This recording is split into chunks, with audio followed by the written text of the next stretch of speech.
चिन्मय mission की श्रद्धेय स्वामी सदाशिव आनंद जी, श्री पुरुषोत्तम जी, श्रीयुक्त जगन्नाथ जी, मेरा सौभाग्य है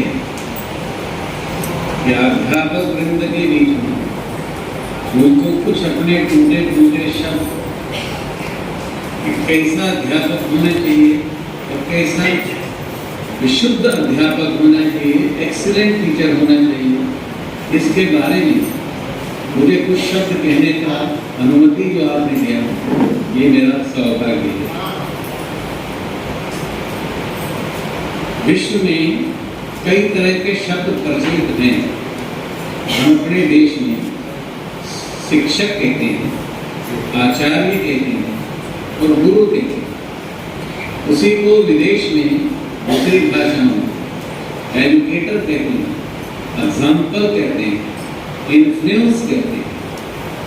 तो वास्तव के अंदर इंफॉर्मेशन को देने वाला वह तो एक सामान्य शिक्षक होता है, जिसके आचरण से हम कुछ सीखते हैं, उसको हम आचार्य कह देते हैं, एग्जाम्पल बन जाता है वो विश्व के लिए। उसका कोई ऐसा नहीं है कि उसने कोई विशेष अध्ययन किताबों का, साइंस का किया हो, वो किया, तो उसके आचरण से लोग प्रेरणा लेते हैं। ऐसे विश्व के अंदर कोई ध्वज से प्रेरणा लेता है, कोई ग्रंथ से प्रेरणा लेता है, कोई किसी व्यक्ति से प्रेरणा लेता है, कोई कहीं से भी प्रेरणा ले सकता है। यहाँ तक कि मरा मरा शब्द का भी, उससे भी प्रेरणा लेके राम राम शब्द का कई बार उच्चारण करने लग जाता है। लेकिन वास्तव के अंदर गुरु, टीचर, एक्सीलेंट टीचर क्या होता है? तो उसको हमारे देश के संतों ने कहा कि वो इंटीरियर डेकोरेटर है। वह मनुष्य के अंदर तन को सर्जन का काम करता है। वह बाह्य सर्जन में विश्वास नहीं, वह मिडवाइफ है। वह पन्नाधाय के समान काम करता है। मनुष्य के अंतर तन के अंदर जो छिपी हुई शक्तियां हैं, जिसको हम हिडन नेचर, सीक्रेट गॉड कहते हैं, उसको उघाड़ने का प्रयत्न करता है, बाहर लाने का प्रयत्न करता है। हम सभी जानते हैं, विवेकानंद कहते हैं, manifestation of perfection already in man, that is education. अर्थात टीचर हो जो पूर्णता, जो मैं पूर्णत्व को प्राप्त हूँ, ममेव ईशो देवलोके, मैं उसी का जो अंग हूँ, ईश्वर अंश देवाविनश्य, उसको बताने का, उसको लाने का बाहर जो प्रयास करता है, उसको हम कहते हैं कि वह वास्तव में एक इन्फ्लुएंस पैदा करता है। और केवल वह इन्फ्लुएंस बाउंड्रीज के साथ नहीं बना हुआ, इसलिए गुरु की कोई बाउंड्रीज नहीं। जिस गुरु की बाउंड्रीज हो जाएंगी वो फिर गुरु नहीं रहेगा, वो इन्फ्लुएंस नहीं कर सकेगा। सोक्रेटिस की कोई बाउंड्रीज नहीं, रामकृष्ण परमहंस की कोई बाउंड्रीज नहीं, रविदास की कोई बाउंड्रीज नहीं, कबीर की कोई बाउंड्रीज नहीं, कन्फ्यूशियस की कोई बाउंड्रीज नहीं, वशिष्ठ की कोई बाउंड्रीज नहीं। यहाँ तक के राजनेता का नाम नहीं हो तो अब्राहम लिंकन की कोई बाउंड्रीज नहीं। जिसकी बाउंड्रीज नहीं, जो परफेक्टली काम और स्माइल करता है, हमेशा शांत और मुस्कुराता रहता है, युवाओं को अपनी मुस्कान बिखेरता रहता है, वह वास्तव में एक एक्सीलेंट टीचर कहलाता है। जैसे कहा गया, भगवान कृष्ण ने गीता में कहा, दो इनु पुरुषो लोके क्षरश्च 15th चैप्टर का 16th वर्ष है, जिसमें कहा गया कि दो प्रकार के मनुष्य इस जगत में है। एक च्युत है, जिसको भौतिक जगत का प्राणी मानते हैं, जिसको विनाश होने होता है, वो 6 स्टेज से गुजरता है। वह गुजरता है जन्म से, वृद्धि से, अस्तित्व से, प्रजनन से, क्षय से और विनाश से। इसको फॉलिबल कहते हैं इंग्लिश में। इस फॉलिबल को इनफॉलिबल जो बना है, आध्यात्मिक जगत में ले, न जहाँ जरा है, न जन्म है, मृत्यु है, एक ही अवस्था जिसमें रहती है। ऐसा कुछ करने वाला अगर होता है तो उसको हम कहते हैं कि इसका इन्फ्लुएंस है और इसकी कोई बाउंड्रीज नहीं है। ये सीमाओं से नहीं बंधा, ये किसी देश से नहीं बंधा, ये जाति, गोत्र, किसी भी चीज से नहीं बंधा है। इसके पास ना कोई कंप्लेंट्स है, ना कोई कंपटीशन है, ना कोई कंपैरिजन है, कुछ भी तो नहीं है। ये केवल व्यक्ति के अंतरतम के अंदर जो छिपा हुआ है, जिसको हम कहते हैं कि केवल दो ही शब्द इस जीवन के हैं, एक लव है और एक ब्लिस, एक प्रेम है और एक आनंद है, जो सीक्रेट ऑफ सीक्रेट्स है, रहस्यों के भी रहस्य है, मिस्ट्री का भी मिस्ट्रीज है। ये लाइफ भी मिस्ट्री है, डेथ भी मिस्ट्री है, जन्म भी मिस्ट्री है। इन सब मिस्ट्रीज को जो उभारने का प्रयास करता है और हमारे सामने रखने का प्रयास करता है और हमको उसका साक्षात्कार करने का प्रयास करता है, प्रयास किया है जिन्होंने, उसको हम एक एक्सीलेंट टीचर के नाते बोलते हैं। उसको एक्सीलेंट टीचर हम बोलते हैं, उसको कहते हैं। एक्सीलेंट टीचर के लिए कोई फर्क नहीं, ना माइंड है ना यूर्स है, ना वो है ना ये है। उसके लिए जैसे भगवान कृष्ण ने गीता में कहा कि भाई पांडव जो हैं वो सुनते हैं पर समझते नहीं, जो कौरव हैं वो सुनते हैं पर मानते नहीं, कर्ण जो है वो सुनता है, वो मानता है पर सुनने को तैयार नहीं। पर कृष्ण सबको अनकंडीशनली स्वीकार करता है।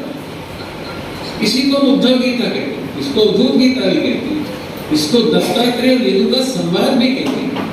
तो कृष्ण कहते हैं उद्धव को, जब उद्धव ने पूछा कि तुम कैसा मुस्कुराते रहते हो, तुम इतने शांत कैसे रहते हो, तो कृष्ण ने कहा कि वास्तव में मैं सबको अनकंडीशनली स्वीकार करता हूँ, मैं सबका रिस्पेक्ट करता हूँ, सबको प्यार करता हूँ, सबका सम्मान करता हूँ, इसलिए मैं शांत रहता हूँ। और मैंने ये बातें कहाँ से सीखी हैं? तो जो एक्सीलेंट टीचर का विषय था, तो भगवान कृष्ण ने उद्धव को कहा कि मैंने 24 इवेंट्स में तुमको बताता हूँ जिनसे मैंने 24 बातें सीखी। मैंने पृथ्वी से सीखा है क्षमा करना, मैंने पृथ्वी से सीखा है सहनशीलता क्या होती है, मैंने हवाओं से सीखा है कि कैसे मनुष्य के सांस की गति चलती है, मैंने आग से सीखा है, फायर से सीखा है कि कैसी भी चीज क्यों ना हो, रंग हो, राजा हो, हाथी हो, घोड़ा हो, सबकी राख एक जैसी बन जाती है, फायर ऐसा बताती है। मैंने पानी से सीखा है मधुरता पवित्रता क्या होती है, मैंने समुद्र से सीखा है कि रेस्ट्रेंट क्या होता है, सीमाओं के अंदर बंधना कैसा होता है, मैंने चंद्रमा से सीखा है शिफ्टिंग मूड्स ऑफ लाइफ के जीवन में कैसे कैसे शिफ्ट कर सकते हैं अपने मूड, लेकिन फिर भी कोई शिकायत नहीं। मैंने पीजन से, अजगर से, मधुमक्खी से, बेटी की चूड़ियों से, ऐसा करके उन्होंने 24 टीचर्स का जिक्र किया है जो वास्तव के अंदर एक्सीलेंट टीचर्स हैं। मैं निवेदन करना चाहता हूँ सभी प्राध्यापक वृंद के श्री चरणों में, जो यहाँ इस समय इस उद्गम स्थल पर, इस प्रेरणा स्थल पर आकर जो एक का अध्ययन करने की प्रेरणा से, अध्ययन करने की लालसा से, उमंग से, उत्साह से जो यहाँ पधारे हैं और चिन्मय मिशन के श्रद्धेय आचार्यों से उनके समीप बैठकर सानिध्य में आकर सारूप्य होने का, साहित्य होने का जो प्रयास करने चले हैं, मैं केवल निवेदन ये करना चाहता हूँ कि प्रकृति के हर अणु से, प्रकृति के हर अणु से हम किसी भी प्रकार की शिक्षा ग्रहण कर सकते हैं। स्किल डेवलपमेंट क्या होता है प्रकृति से सीख सकते हैं। प्रकृति के हर बात से, जैसे पुष्प को कितना भी मसल दें फिर भी आपके हाथ को सुगंधित प्रदान करता है। हम चंदन के पेड़ को कुल्हाड़े से काटते हैं पर चंदन तो कुल्हाड़े को भी सुगंध प्रदान कर देता है। ऐसा मतलब कौन सा प्रकृति का कौन सा ऐसा अनुभव है जो मुझको लगातार एक एक्सीलेंट टीचर होने की तरफ प्रेरित नहीं करता है, आगे नहीं बढ़ाने की कोशिश करता है। भगवान कृष्ण गीता में कहते हैं भाई मनुष्य क्या है, वो कहते हैं इंद्रियाणु प्राणियाहु इंद्रिय व्यय प्रोमना मनसुता परा बुद्धियो बुद्धि परा तस्तुसा। अरे भाई ये जो प्राणी है ना, ये माइंड नहीं है, ये इंटेलेक्ट नहीं है, इससे बहुत ऊंचे है। इससे ऊंचा क्या है? जीव है। उससे ऊपर क्या है? माया है। उससे ऊपर क्या है? ब्रह्म है। उससे ऊपर क्या है? परमात्मा है। उससे ऊपर क्या है? लॉर्ड कृष्ण सच्चिदानंद है। अर्थात जीव और ब्रह्म के बीच में ये माया है। जीव ब्रह्म का साक्षात्कार करना चाहता है और टीचर करा सकता है। इसलिए हमारे यहाँ कहते हैं गुरु गोविंद दोनों खड़े काके काके लागू पाए बलिहारी गुरु आपने जो गोविंद दियो मिला है। ये माया जो बीच में है ना, रू का मतलब होता है माया, रू का मतलब होता है समाप्त करना। इस माया को जो समाप्त करने की बात कर सकता हो, अर्थात जीव और ब्रह्म के बीच में ये जो माया है, मायापति तो ईश्वर है। और इसलिए रामायण में भी कहा गया उभय बीच ऐसे ब्रह्म जीव बीच माया कैसे। ये ब्रह्म जीव के बीच में माया है। ये ब्रह्म का साक्षात्कार होने में बहुत बड़ी रुकावट पैदा करती है। इसलिए इस माया को जो समाप्त करता है इन्फ्लुएंस के द्वारा, अपने प्रभाव के द्वारा चहुं दिशाओं में अपने प्रकाश को फैलाकर जो समाप्त करने की क्षमता करता है, जिसके अंदर साहस है इस बात का, उसको हम सामान्यतः एक्सीलेंट टीचर की, एक अच्छे टीचर की उपाधि से सुशोभित करते हैं, जो सर्जन का काम करता है। भगवान कृष्ण मेरी दृष्टि में, क्योंकि ऐसा बोलते हैं महादेव टीचर हैं, कोई कहेगा कि जय जय जय हनुमान गोसाई कृपा करो गुरुदेव की नहीं। स्वयं शंकर स्वयं केसरी नंदन ऐसा भी ग्रंथ लिखते हैं कि शंकर ही तो हनुमान हैं। और भगवान कृष्ण कहते हैं भाई ये ब्रह्मा, ये महादेव, ये मैंने ही पैदा किए हैं, पर मेरी माया के कारण ये भी समझ नहीं पाते कि मेरे द्वारा इनका सर्जन हुआ। आम आदमी की क्या मिसाल? अगर शंकर भी नहीं समझ पा रहा है तो किधर से आया है, ब्रह्मा भी समझ में नहीं आ रहा कि तो किधर से आया है, तो आम आदमी की मिसाल क्या है? इसलिए आम आदमी को अक्षर को अक्षर बनाना, फॉलिबल को इनफॉलिबल बनाना, इंडिविजुअल को ह्यूमन बीइंग बनाना, उसकी प्योर नेचर बताना कि तुम पैदा हुए तो प्योर नेचर के साथ पैदा हुए थे। तुम्हारा काम देश का 12,000 किलोमीटर से यह पक्षी आता है। किसने बताया उनको इधर के अंदर देना? किसने समझाया? कौन बताता है? तो ये सिखाते हैं मुझको कि मेरा कोई देश नहीं, मेरा तो छोटा छोटा पक्षी है। यहाँ उड़ीसा में लाखों लाखों पक्षी आता है। वो मेरे सबसे बड़े टीचर्स हैं। उनके कोई बाउंड्रीज नहीं, उनकी कोई बॉर्डर्स नहीं, उनके कोई बैनर्स नहीं, उनकी कोई बाउंड्रीज नहीं, किसी प्रकार का बंधन नहीं है। स्माइल करते हैं, मुस्कुराते हैं। सीगल समुद्र में तैरता है, मैंने जहाज बना लिया। पक्षी आकाश में उड़ता, मैंने वायुयान बना लिया। प्रकृति से सीख सीख कर मैंने सब कुछ किया। उससे एक्सीलेंट टीचर मेरी नजर में, मेरी दृष्टि में कोई नहीं हो सकता। Nature is the visible garment of divine. उस प्रभु महाप्रभु जगन्नाथ की आदि शक्ति की ये प्रकृति एक पोशाक है।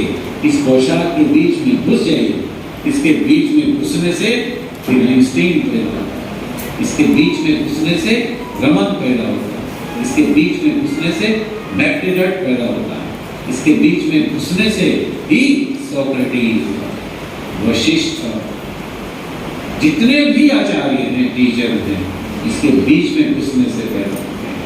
तो इसलिए एक्सीलेंट टीचर अगर कोई है, फिर भी 5000 वर्ष पहले की अगर मैं बात करूं, जिस शिक्षा को लगातार लोग भूलते जाते हैं, कितनी बार बताएंगे भगवान कृष्ण, फिर भी प्रभु जगन्नाथ की बात को भूल जाते हैं।